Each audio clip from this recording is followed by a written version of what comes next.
Hello, and welcome to an all new episode of Stop Faking It with me, your host, Emily Bracy. Today, my guest is someone who is super special in my life, like literally an angel sent from the universe. When you meet someone and it's just the right timing and it's just like so kismet and beautiful. Well, that is Sam Shepherd for me. Sam Shepherd is a content creator, social media marketer, artist, podcast host, an all around amazing creative individual, and one of my very best friends. Welcome, Sam. Woohoo! Thank you. What an intro. I'm like blushing over here.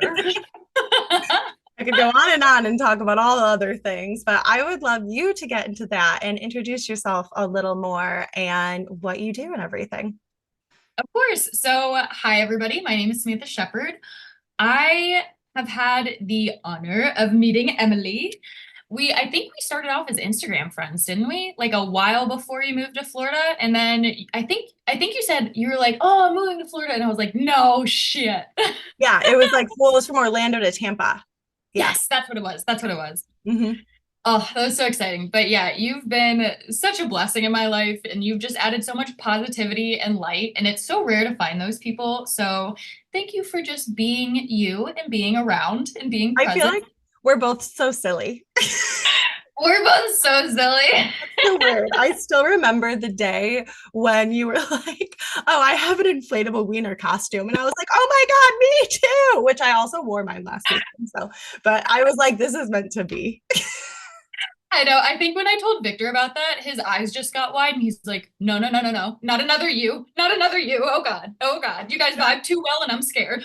And then you invited me on a yacht, and then it's just that was it. Yeah, that's actually how I met one of my other good friends, Audra, too, was the yacht because I used It's to beautiful. organize like influencer events just to help like drum up some buzz on social for their brand. Yeah. That's how I met Audra too. We were the only ones because I guess the yacht pulled up close to an island and everybody else was like, "Oh my God, I don't want to get my hair wet." And Audra and I were like Jump slightly right in. tipsy. Yeah, we had like a couple drinks and we're like, "Do you want to swim half a mile and go to this island and maybe get eaten by a shark, but we'll find some really cool shells." And she was like, "Yeah, let's do it." It's called adventures for a reason, which is honestly perfect that your social media handle is Social Shepherd Adventures because right there it is. Right? It's a little on the long side, but I did That's have to fine. kind of go through a rebranding because it used to be Tampa Bay Explorer. Mhm. And then I started slowly kind of every now and then just working with places out of state, whether they're specialty Airbnbs or whether it's tourism boards. And they would always bring up a good point. And they would be like, "Hey, so we really want to work with you and you have great analytics, but and great engagement, but your title, your handle is Tampa Bay Explorer. So like we don't really know that it would be the audience we're targeting." And I was like, "You, sir, are correct. Let me work on that." Brings me to a good point that forever our handles being changed. You are the Tampa Bay to my Buffalo. Ooh, ooh, ooh. But Have yeah, you ever uh, heard of a better no, pair? Because I honestly have not. honestly, the best duo. Since I mean, as my podcast does, it goes on tangents all the time because like I can't help but interrupt my friends. It's so fun. But yeah, I want to talk about like what you do. Cool. So essentially I'll start kind of towards the beginning. It started in COVID during 2020. I was working as a senior graphic designer and an art director in the sports industry. So I was kind of the person that would work with Nike, the MLB, and the NFL working on graphics and campaigns and marketing stuff. And I actually worked on the MLS branding, which for Inter Miami, which was really cool. And then they would just kind of fly me out to go do photo shoots and make sure the players knew how to pose. And because some of the veterans, the vet players, they got it down. They're like, pose, What do I do pose, with my pose. hands? But yeah, exactly. And then the younger guys would come in, they'd be missing four teeth, like the hockey players, you know what Yeah, I mean? And they'd be like, what do I do with my hands? And I'm just like, oh, Jesus. But close your mouth. right. Yes. I had one guy that would just sit there and he'd go, What do I and do? I'm like, and I had to ask the photographer, I was like, how do I nicely tell him to close his mouth when this man is way younger than me making millions of dollars? Angels. Angels. But my career started there originally. And then And I did enjoy the work. I had just been there for so long that I was a little bit bored.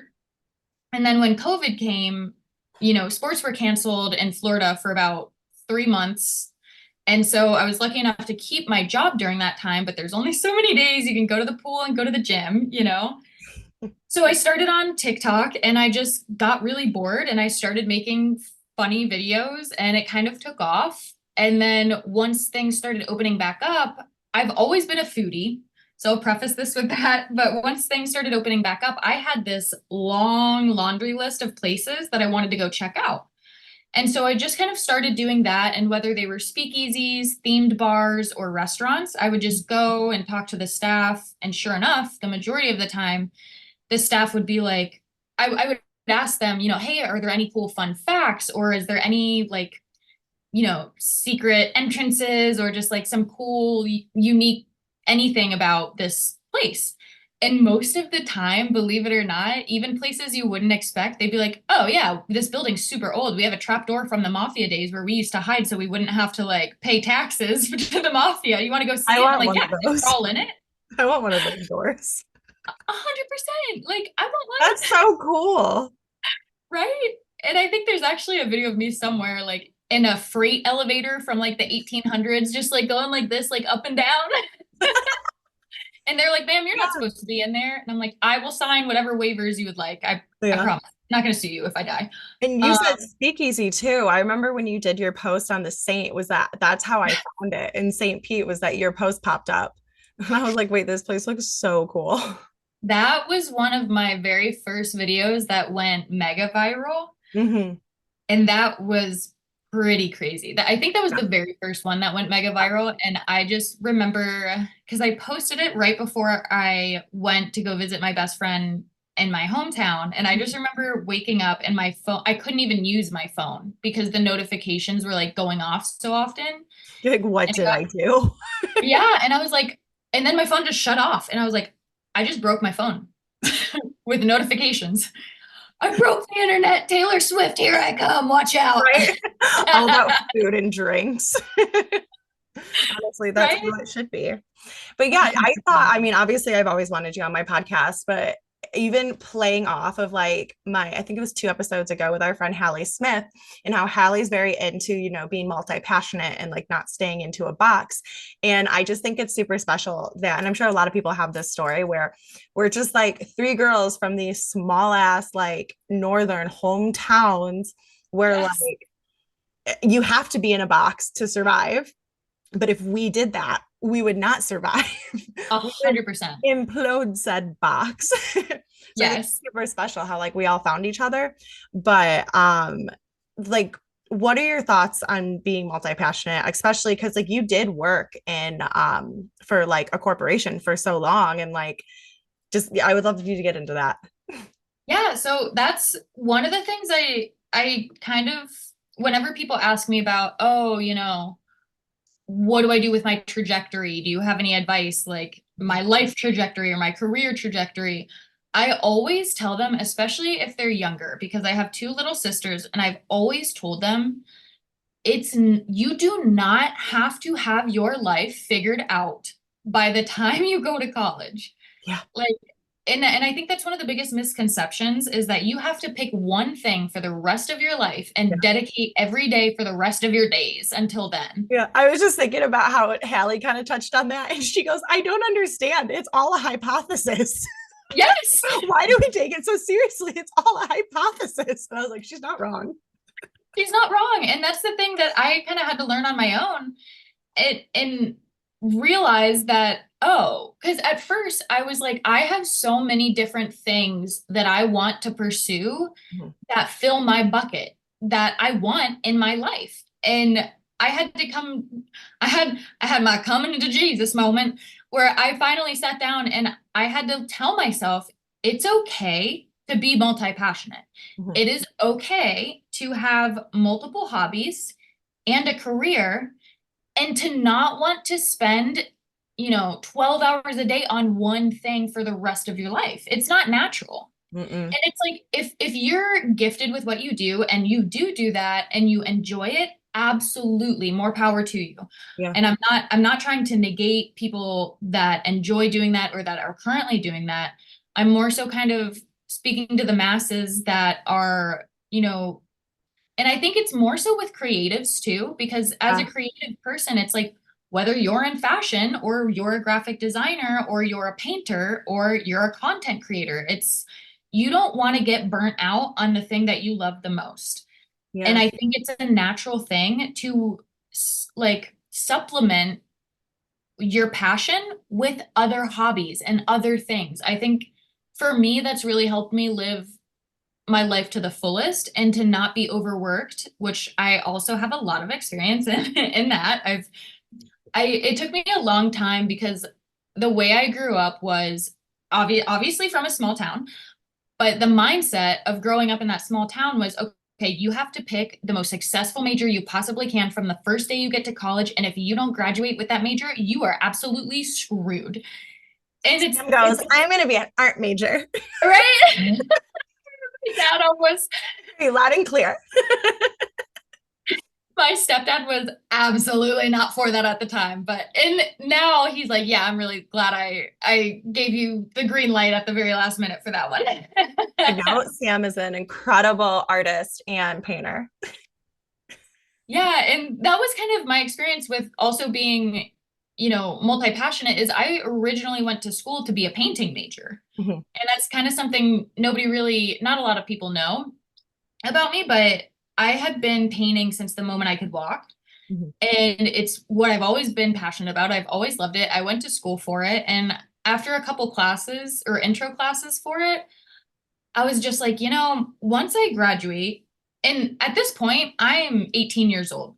I'm a freshman in college, and I'm like, I have zero business skills. I have no idea how to start a gallery on my own, how to price my art, or if anyone will even buy it, or what platforms to put it on. Mhm. And the more I kind of thought about it, I was like, I'm going to this very expensive school. Yes, I have scholarships, but if I am here and I am partially paying for a very expensive school, I might as well learn a new skill and have that in my back pocket. Because if I don't want to do painting full time, because if I did, it would be as soon as I graduate, I would have to have a gallery. I would have to have everything ready to go. And that I also just didn't want to burn out on something I loved so much. Yeah.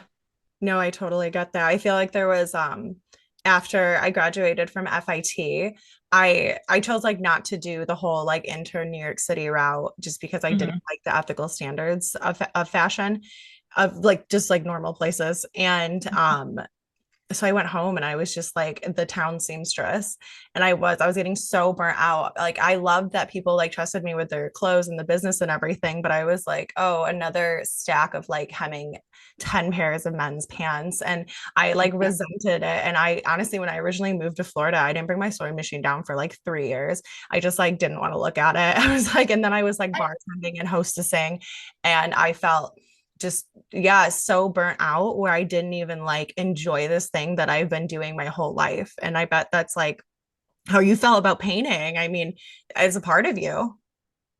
Yeah, and it's a part of you, and it, especially for a creative person, it's like sometimes you have to wait for the inspiration too. You can't just force creativity necessarily all the time. And it's like when you try to do that when you're that burnt out, that's when mistakes start happening. And that's also when, you stop enjoying the thing that you've always loved. And that's a really sad thing. So I think being multi-passionate is very important. And I think it honestly has helped with my mental health so Yeah. much. So Yeah. Do you because think it's like just taking a break every now and then to like yesterday, I worked for a while and then on my content stuff for my clients and for my own channels. And then after that, I was like, you know what? I'm going to play with some epoxy today and I'm going to make a little like drink coaster. I went over to Sam's house a couple days ago and she was like, look at this epoxy bracelet I made. It has a snake in it. It was really freaking cool. And it was a real snake. Disclaimer, I did not kill it. It was found like that. Natural. Yes, natural. No snakes were harmed in the making of this podcast. Do you think that too, like social media, especially with like the rise of TikTok during COVID, was it kind of like got you back into your creativity, because it really is just like another platform to be creative, and it's all you, like at the time, especially when you weren't like as a social media marketer working with other companies, like it was all Sam. Absolutely. Because at that point in time, and sometimes I think about that because I'm like, obviously, COVID affected so many people so awfully and so negatively, and my heart goes out for that, for them. But at the same time, sometimes I think about if it had never happened, where I would be, because I certainly wouldn't be here, and I certainly wouldn't be working for myself, and I certainly wouldn't have found this other outlet of creativity that I really genuinely enjoy. Mhm. And during COVID, when I started making these TikToks, I was like, oh, this is really fun. Like, it's fun to just find a new medium as a creative and as an artist, to just find a new medium that can have a positive impact. Because as we know with social, it's kind of this double-edged sword where it can affect people extremely negatively, Mhm. but at the same time, it can also add a lot of value into people's lives. Mhm. And so I I was like, I want my content to be helpful for others, showcase this beautiful, beautiful state that we live in and all the really cool, exciting things that happen in it. Mhm. And I also just want to make people laugh. You know, it's like Yeah. life is too short. Like everybody needs a good laugh. And it's like, I've worked those 12-hour days for months and months and months, and they suck. You know, Yeah. like even if you enjoy the work, which at the time I genuinely enjoyed the work, it was Yeah. just so many hours. It's like you get into this rut of work, food, sleep, work, food, sleep. And there's just human beings aren't And meant for that. eventually the food and sleep become less and less. Yes. You don't even Yes. notice it happening at first until you're just KO'd lying on the ground. Or hospitalized. Yes. Yes. That has happened. Me Awful. silently raising a hand. Yeah. I mean, and that's something too I wanted to talk about, just like Mhm. recognizing, when burnout's coming, even if it's like red flags from work, whether it be from a corporation or like me, like I worked for myself now since like 2018. And like I still, recognize red flags with the way sometimes I let myself work. I once had a therapist tell me really good advice of like, stop treating yourself like the boss all the time and treat yourself like the employee. And I was like, oh, that's so true. Cause I would never expect to have someone work like so for like 10 hours straight. That's absolutely ridiculous. So why am I doing that?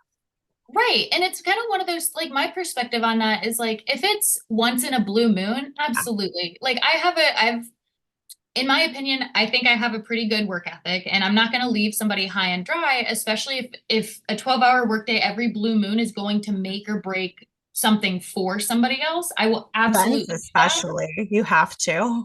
Right. Yeah. But it's a different case when you're doing that consistently, and it can be very, because that's the society we currently live in. So it's kind of hard, and I'm so glad you're talking about this because I really hope this can reach especially the younger generation, because the society we live in preaches over and over and over again, work your ass off, like work, work, or you'll never be a CEO, or you'll never be this. Hmm. My dad was a CEO. Hmm.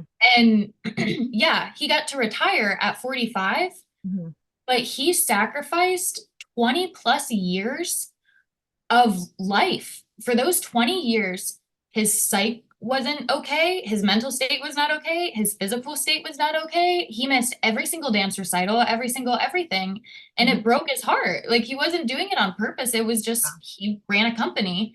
And it's like, yeah, he got to retire by 45, but he has not been happy since then. And he's been in consistent therapy, working to get to the place where he doesn't feel anxious in crowds to the point where he's going to throw up, to where Yeah. he can like have a conversation and make friends.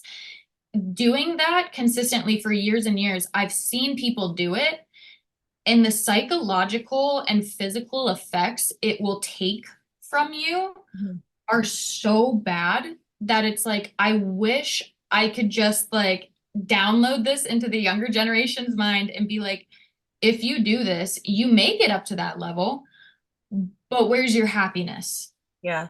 I mean, You know? I've even as like a friend, I've seen it, even it happened to you in the past years. And Yeah. because what was presented at one point like a dream job, and I think social media Mhm. marketing is something to a lot of people that's still very new. Yes. So, and even like, I think it'd be really, I didn't even have this written down, but getting into advice for anyone who wants to do this. And I think a lot of it might just come from boundaries and guidelines. Cause I think a lot of people, when they hire a social media marketer, they're like, oh, you're going to do everything every day. I get it. Right. And I hate to make this I hate to bring in sexism, but No, it's very true. it's true. And especially in my entire career, because obviously I worked in sports, I was the only woman on our team and I was the youngest person on our team. Yeah.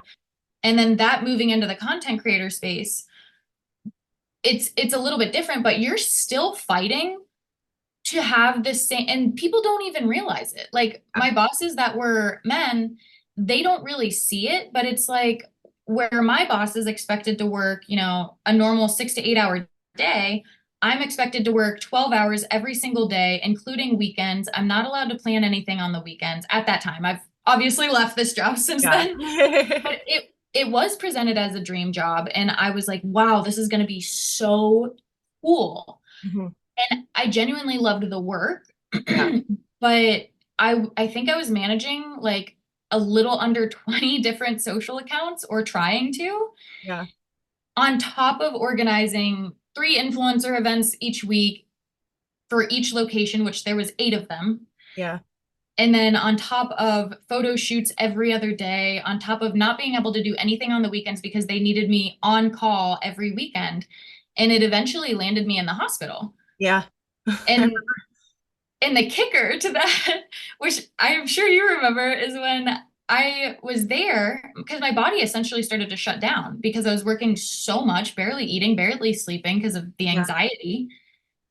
And I was doing 4 people's jobs. And so I ended up texting my boss. I'm like, hey, I've been hospitalized. Like, out of exhaustion and sleep deprivation, and it's because of this job. And I'm like, I need help. Like, I am doing what I was initially told would be my responsibilities, but it is not possible for me to work 4 people's jobs every day. At And I least need, 4. yes. And it's like, and I need days off. Like, you can't have me working 7 days a week. That is not what I signed up for. And Yeah. I'm also on salary. So I'm not getting paid for those overtime hours. Hmm.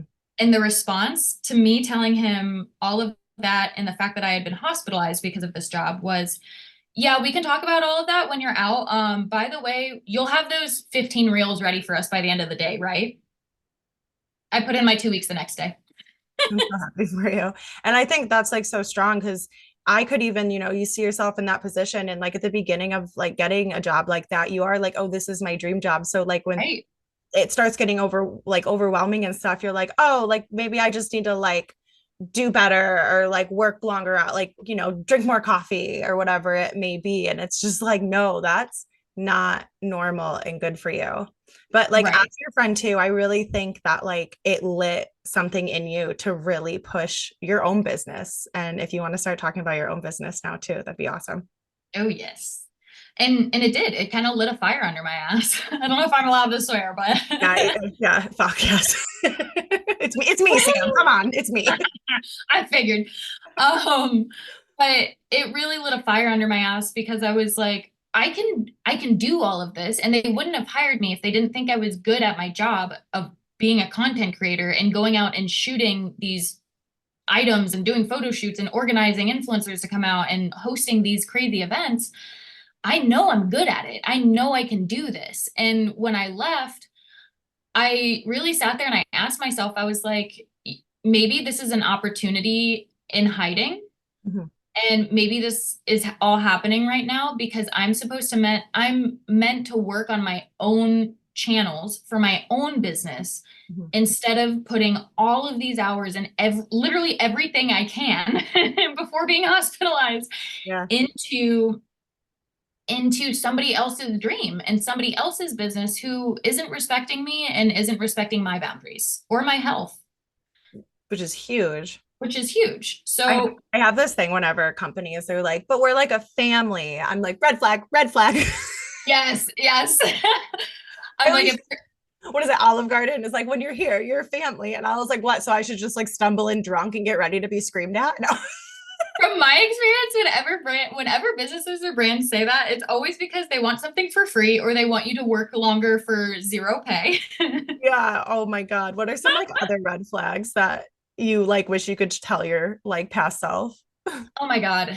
There's so many. Like in terms of business, it's if I could go back in time and tell my younger self some of the major red flags I've noticed, Mhm. it's one, listen to your damn body. Yeah. Listen to your damn body instead of being like, oh, I'll be fine. I'm invincible. I'm young enough. Like, whatever. Like, I can keep going. I can keep going. I can keep going because that mindset will land you in the hospital or it will land you with mental issues or health issues. Yeah. And, or it will make existing ones way worse. And it's just you, regardless of work and what you work with, you have to prioritize your own mental health and your own physical health before everything else. Yeah. Like, you need to be able to pay your bills after that. Yeah. But like, you know, Mhm. and so that's probably the biggest red flag. And another red flag is if you keep getting pushback, whether it's from a boss or a brand, if you keep getting consistent pushback and they're very nitpicky, Mhm. typically it's going to be because they don't have the budget to pay for your services and they just don't want to tell you.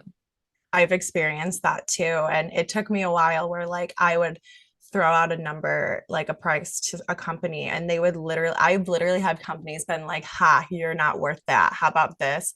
And I'm at the point where I don't even answer anymore. But I Yep. used to just be like, I'm sorry, I don't, no, I wouldn't even say I'm sorry. Fuck that. I would Fuck just that. be like, this conversation is over. I do not work with brands who are disrespectful with not just me, but anyone they want to work with. Or yeah. Or if they'd like be like, well, we're paying so and so this much, I'd be like, sorry, I don't work with companies that talk about other That can, business, like other people's right. business. Because also there's a reason why every content creator has different prices. It's based Yeah. like two content creators, for example, can have the exact same following, Mhm. produce content every single day consistently, and one might have significantly less engagement than the other, or one might only post grid posts and not reels, and Yes. so there's so much that goes into that pricing, especially if one has a ton of experience and one doesn't. Yeah. It's people, brands need to treat content creators a little more, I'm going to say like the corporate world, but I'll tell you why. Like actual Because businesses. yes, they need to treat content creators like they're business people, not just individuals like, "Oh, hey, can I send you 3 bags of chips for free and you do a reel on it on your You TikTok work that's for 20 hours. 105 to 100?" Oh my God. Before you get into that, I just remembered that I just had a brand recently that I was working with in the past. And they sent me like the wrong contract, but I did everything it said. I sent them my post to show them. And they're like, oh, we needed the post to look like this, X, Y, and Z, this and that, and a meme. And I was like, so I just wasted a whole day of content creation and there Oh was my God. no compensation. And they're like, do you want to work together again? And I'm like, No. no. And like it's not like could I use the money? Absolutely. But like it's I think it's a field that very much so gets taken advantage of. I agree. I Yeah. agree. And that's kind of one of the things that especially younger content creators or content creators just starting out on their content creation journey, that's the number one thing I try to tell them is one, be firm, Mhm. and two, because if you're not, you're going to get walked all over. Like whether they're brands or businesses or even local businesses, like and you have to have that businessy, like bad bitch mindset of, I don't Yeah. give a fuck. This is the price I told you to pay. You paid me $50 less via Zelle. So it's not even like a PayPal percentage coming out. Yeah. So like pay me my other 50 and they'll be like, oh, blah, blah, blah. You're really going to throw a fit over $50. And I'm like, Yeah. fuck yes, I will. Because guess what? I charged you 250 because you're a local small owned business. Yeah. But when Crest reached out, Mhm. I charged them for the same video on the same platform, 850. Yeah. So fuck yes, give me my $50. Yeah. All right, everyone. Unfortunately, that is the end of today's podcast episode. But don't worry, Sam and I will continue this topic of social media marketing and much more next week on an all new episode of Stop Faking It. See you next week.